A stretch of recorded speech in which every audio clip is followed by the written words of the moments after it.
Your Excellency Mallam Nasir El-Rufai. Please come and welcome him with a very resounding applause as he goes up to the podium for his tribute. Your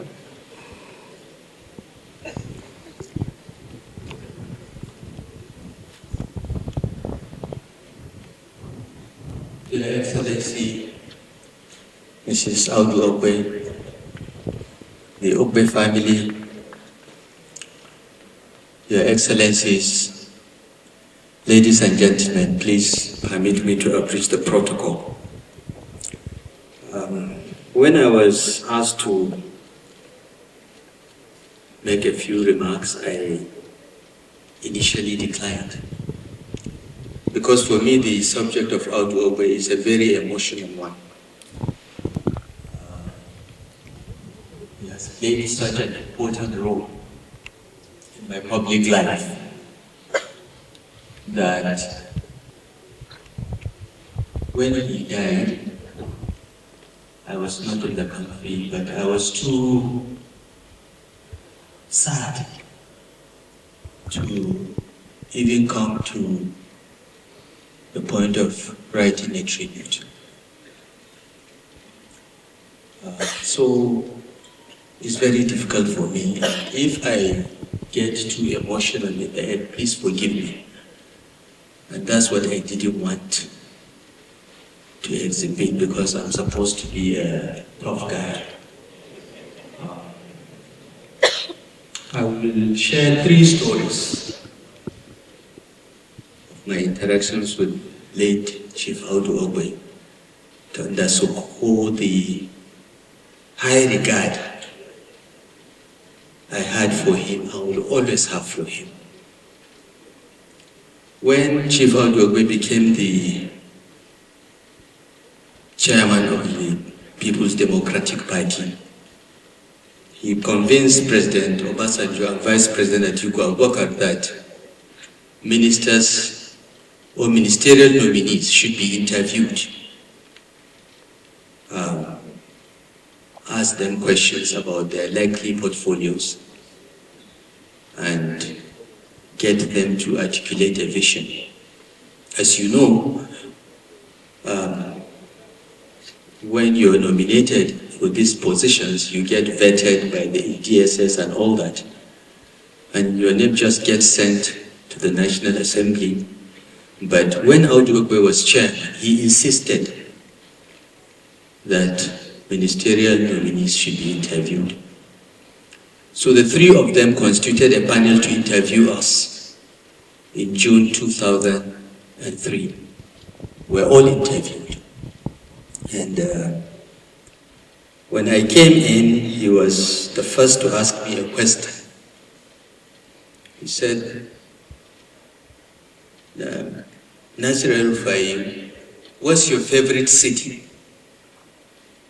I said, well, when I was single, I liked to go to Paris on romantic getaways. But my favorite city is Singapore because it is efficient, it works. And he said, so how long will it take you to convert Abuja into a Singapore? That was the first hint I had as a ministerial nominee that I was going to be posted to the Federal Capital Territory. Well, I responded and the interview was over.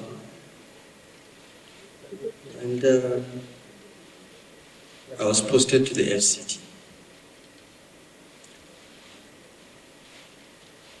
Shortly after I settled down, we did an analysis of residential land allocations in the Federal Capital Territory and found that indigenes of 3 states in Nigeria owned 62% of all the residential plots in Abuja. I will not mention the states. But that worried me personally, because if we are building a Federal Capital Territory, everyone should have a stake. So I went to Chief Audu Ogbeh as chairman of the party and as someone that I consider my mentor. I went to him, I said, "Sir, there is a problem in Abuja." He said, "What is it?" I explained everything to him. He said, "Look, we have to inject a sense of balance in land ownership in Abuja for it to be a truly federal capital city." I said, "So what do I do?" He said, "Let's think about it." 2 days later, he called me, and his solution was simple. Let us identify the states that are not represented, that don't have people owning plots in Abuja, states like Bayelsa, for instance, and ensure that we grant them large allocations of land to the state government, either the State Housing Corporation or the State Property Development Corporation, to develop so that at some point the government can sell to indigenes of Bayelsa so that they all have a sense of ownership. And with that, we went to President Obasanjo. President Obasanjo endorsed the idea. But President Obasanjo said, some of these states that didn't vote for PDP, don't go to them. I said, "Yes, sir." So when we came out, we went to Chief Audu Ogbeh's house. He said, "Nasir, you're going to go to each state governor, whether it's ANPP, PDP, AD, we are trying to build a Nigeria for everyone, not for PDP. I'm the chairman of PDP. I love the PDP, but this is not about PDP. This is Audu Ogbeh. He was a fair man. He was a passionate man about Nigeria. He was passionate about progress. He was passionate about fairness, equity, and justice. And that's what we did. We went to all the disadvantaged states. I went to the governors. I showed them the problem. And each state was asked to give us their housing corporation, property development corporation, and we gave them large plots of land to build housing estates and so on. That's my first Audu Ogbeh story. The second one happened a little after I had settled in the FCT. We had marked all illegal buildings for demolition. One of them was a Catholic church in Asoko. It was a residential plot that someone donated to the Catholic Church. They built a church. It was wrongly located in a junction, a traffic nightmare, and I was going to take it down.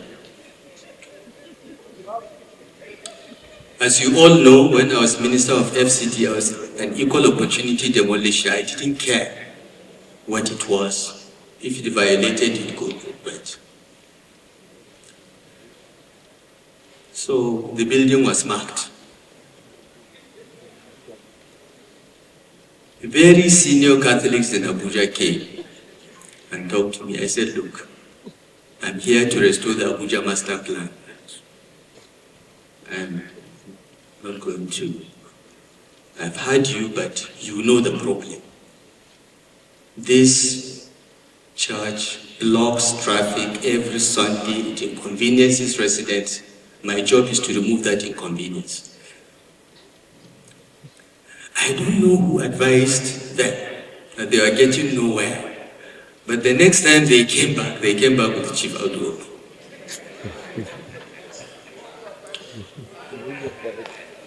And he said to me, he said, "Nasir, we gave you a job to do. Yes, you are right. Everything, unlike them that were trying to tell me that, this or that." He said, "Look, you are right. This building inconveniences people once a week." He said, "Is that inconvenience not worth praying to God for Abuja, for Nigeria, for humanity.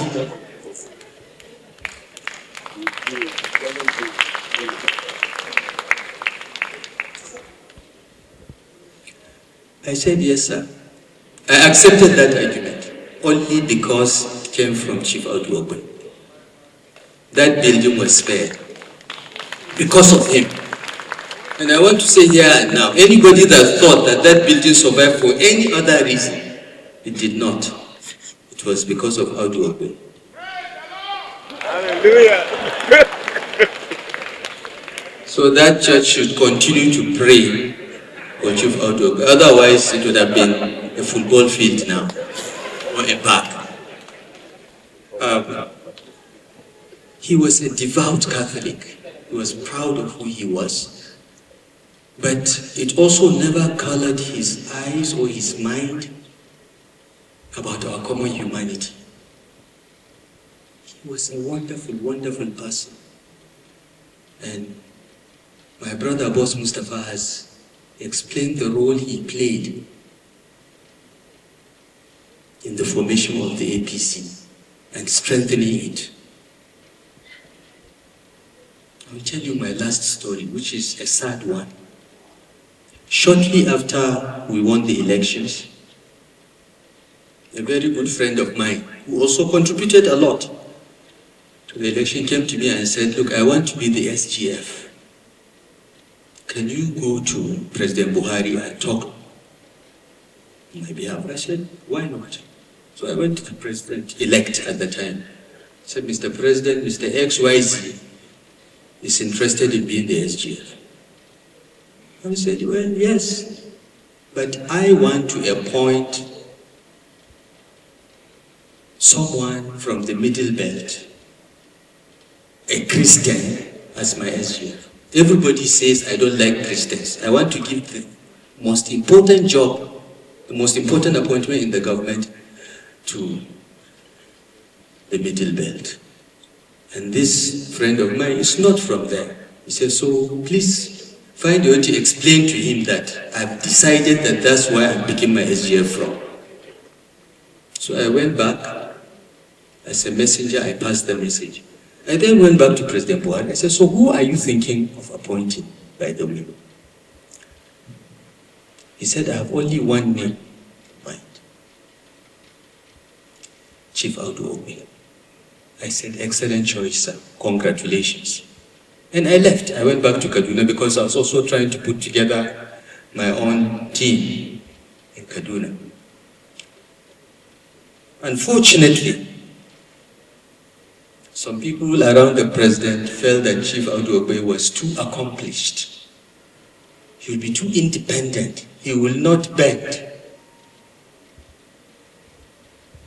So they packaged a story that Chief Audu Ogbeh had an outstanding loan with the bank for his agricultural business to the tune of $1 billion or $2 billion, and that if he was appointed SGF, his first priority would be to pay off his loans rather than do the job. I don't know how they played President Buhari, but the next time he called me, he said, look, some things have come up and I'm appointing someone else as SGF. I said, why? It took me time because President Buhari is very difficult to extract, get him to talk. After the SGF was announced, I now found out this was what he was told. I went to him, I said, sir, borrowing is not a crime. Chief Audu Ogbeh is a thriving farmer. He has a big farming business. You can go and see it. And it is functioning. He's paying back the loan. Borrowing is not a crime. President Buhari said, look, Nasir, I feel bad. I have realized that I was just misled. So you know what I'm going to do? I'm going to appoint him Minister of Agriculture. I'm saying this for the first time. I've never shared this with anybody. I don't know whether boss knows the story or part of it, but this was between me and President Buhari with regards to Audu Ogbeh. Both of them are with their maker now. May their souls rest in perfect peace. Madam, Chief Audu Ogbeh was a great man. He was a wonderful person. He helped all of us. He was a guiding light to many of us. He was there to advise us, to guide us, to debate with us. He was older than us, more experienced, but he never treated us as children. He treated us as adults, as equals. I will never forget him. The only thing I can do is to join all of you in praying for him. In my religion, the highest grade of paradise is Al-Jannah Firdaus. Audu Ogbeh is a Catholic, not a Muslim, but I will continue to pray for him, for Allah to place him in Al-Jannah Firdaus because he deserves it. He was a good man. May the Almighty God strengthen you and give you the fortitude to bear the loss.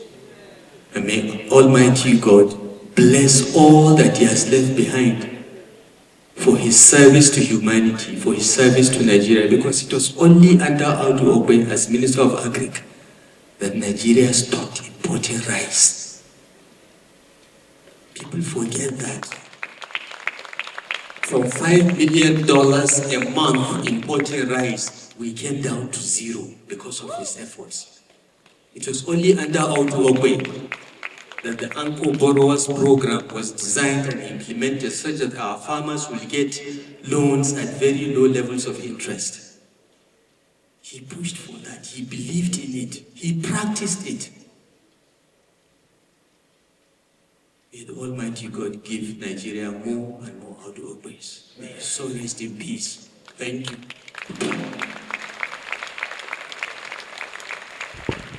Thank you very much.